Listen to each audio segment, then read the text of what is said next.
Nomor 31. Yang menjadi potensi Indonesia dalam menghadapi ASEAN Economic Community atau AEC adalah AEC ya, atau lebih dikenal dengan MEA, Masyarakat Ekonomi ASEAN. Itu adalah integrasi ekonomi ASEAN dalam menghadapi perdagangan bebas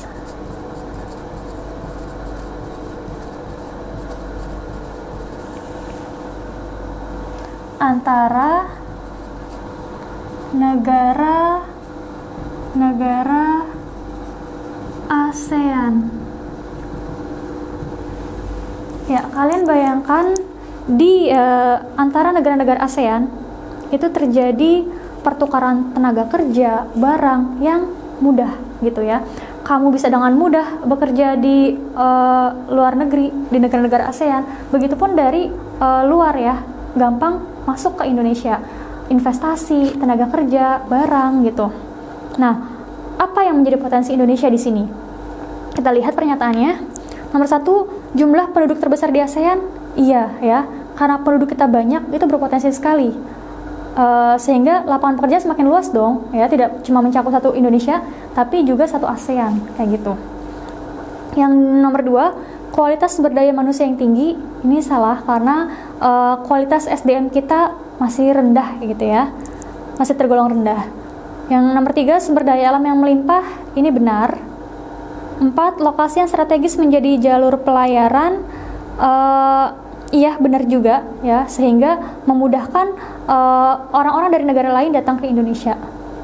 Terus yang kelima, kebijakan industrialisasi yang tidak konsisten. Ini salah. Jadi jawabannya 1, 3, dan 4 yang C.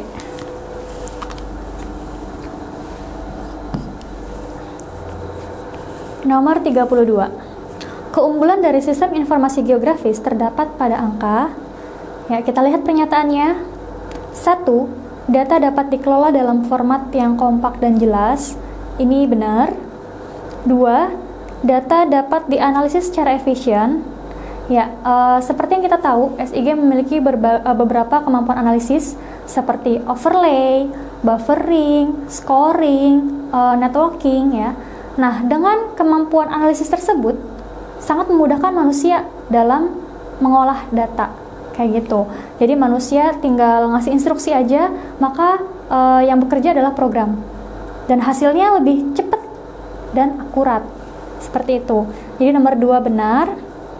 Nomor 3, data mudah untuk dimanipulasi. Manipulasi itu kan artinya rekayasa ya, berarti bisa ditambahkan, bisa dikurangi. Nah, ini benar gitu ya. Nomor 4, data dapat diperjualbelikan. Ya, memang bisa diperjualbelikan, tapi itu bukan merupakan keunggulannya gitu.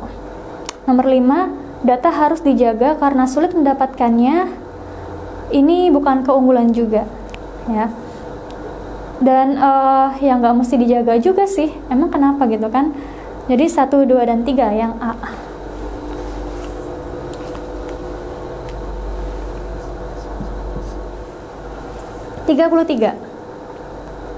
Manfaat sistem informasi geografis sesuai data di atas adalah untuk, ya, apa yang tergambar dalam benak kalian ketika melihat data ini ya. Ada data peningkatan sarana infrastruktur, penduduk yang bekerja di sektor pertanian, industri dan jasa, perubahan lahan pertanian menjadi lahan industri, dan jaringan transportasi dan telekomunikasi meningkat. Nah, ini digunakan untuk perencanaan tata ruang dan pengembangan wilayah ya. Karena untuk merencanakan tata ruang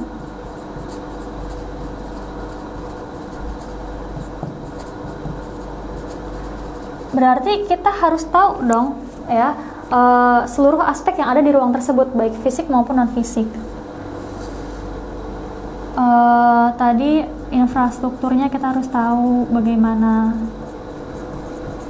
terus sumber daya manusianya ya, yang terkait dengan pekerjaan gitu, pendidikan, Terus kita juga tadi harus tahu tata guna lahannya.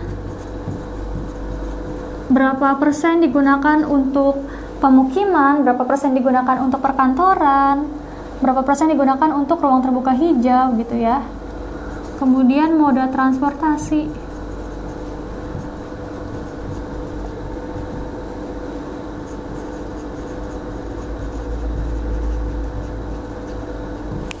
Maka jawabannya yang C.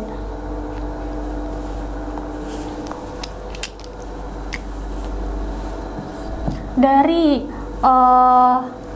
data ini kita bisa tahu pengembangan wilayahnya itu ya ke arah mana kayak gitu. Yang A salah karena untuk menginventarisasi sumber daya alam ya kita harus tahu data potensi SDA yang ada di wilayah tersebut kan. Sedangkan di sini tidak disebutkan. Yang B, memperkecil biaya pemetaan itu tidak nyambung.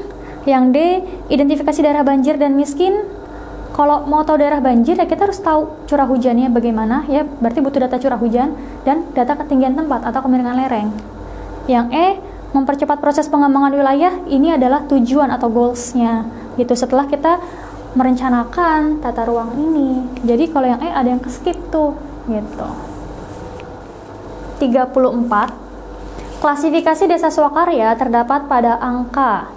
Ya, desa swakarya itu adalah desa yang sedang mengalami masa transisi atau berkembang dari yang tadinya tradisional menjadi mengarah ke modern seperti itu.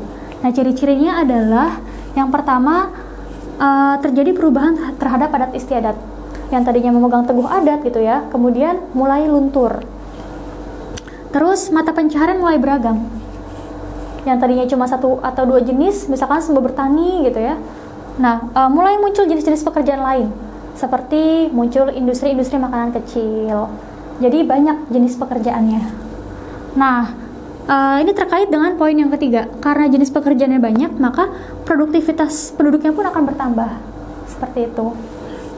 Kemudian lembaga pemerintahan mulai berfungsi, ya, seperti RT RW, kepala desa, dan lain-lainnya. Terus bantuan bersifat stimulus. Yang tadinya bantuan itu langsung tunai, langsung dikasih gitu ya, langsung dikasih ikannya.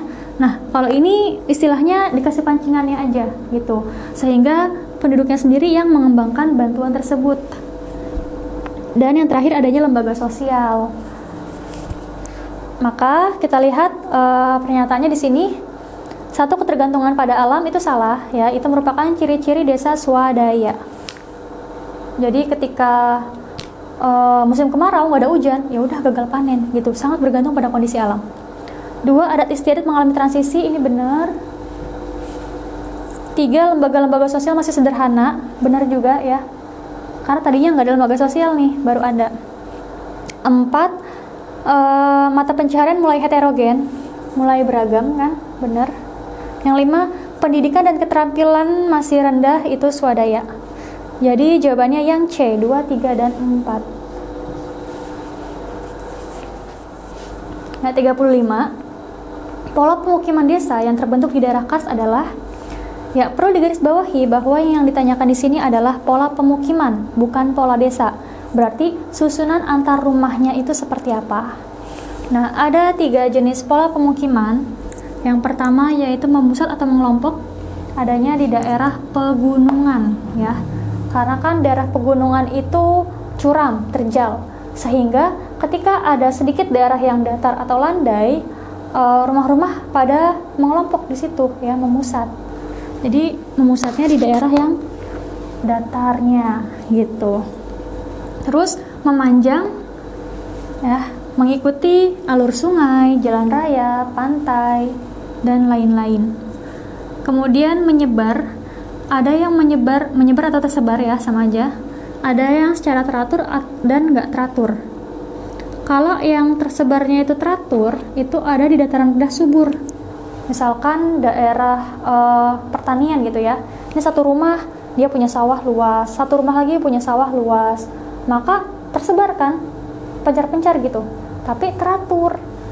Nah, sedangkan yang menyebar tidak teratur itu ada di daerah karst. daerah Kars itu kering ya, sehingga orang-orang terpencar-pencar untuk mencari sumber air.